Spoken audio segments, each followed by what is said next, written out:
Dhaka board 2024 সালে আসা খুবই সুন্দর একটা MCQ. X square plus y square is equal to 4xy হলে x square divided by Y square plus y square divided by x স্কোয়ারের মান কত? তো এক্ষেত্রে আমরা যেটা করব, এই যে x square plus y square is equal to 4xy দেওয়া আছে, এখান থেকে আমরা একটা মান বের করার চেষ্টা করি।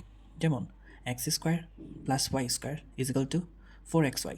এখন আমি যদি উভয় পক্ষকে এক্স ওয়াই দ্বারা ভাগ করে দিই, অর্থাৎ এক্স ওয়াই দিয়ে ভাগ, এক্স ওয়াই দিয়ে ভাগ, এক্স ওয়াই দিয়ে ভাগ, তাহলে সেক্ষেত্রে কী দাঁড়াবে?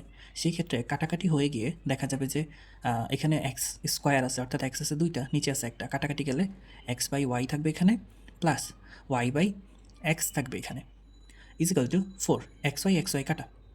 তো এই যে আমরা যে একটা মান পেলাম, x divided by y plus y divided by x is equal to 4। এখন এই ক্ষেত্রে আমরা যেটা করতে পারি, এখন এটাকে আমরা হচ্ছে স্কোয়ার করে দেবো, উভয় পক্ষকে বর্গ করে দেবো। তো দেখেন x divided by y plus y divided by x, ঠিক আছে? তো এটাকে যদি আমরা উভয় পক্ষকে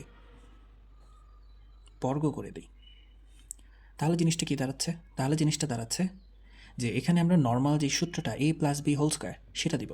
যেমন সেটা সমান ছিল A square plus 2ab plus B square, তাই না? Equal to 16। এখন আমি যদি আলাদা করে হিসাব করি, যেমন X divided by Y square, এটা মানেই তো হচ্ছে X square by Y square, plus আমি যদি এটা আগে লিখি Y divided by X whole square, এটা মানে হচ্ছে X Y square divided by x square. এখন প্রশ্নে যদি খেয়াল করেন, এটাই কিন্তু আপনার মানে জানতে চেয়েছে। এখন আমরা যেটা করতে পারি যে এই যে এক্স আর এক্স কাটা, ওয়াই আর ওয়াই কাটা, অর্থাৎ এখানে থাকতেছে 2, এটা প্লাস 2, এটাকে যদি আমি ওই পাশে পাঠিয়ে দিই, সেই ক্ষেত্রে 16 - 2 হয়ে যাবে, অর্থাৎ আপনার উত্তর চলে আসতেছে 40।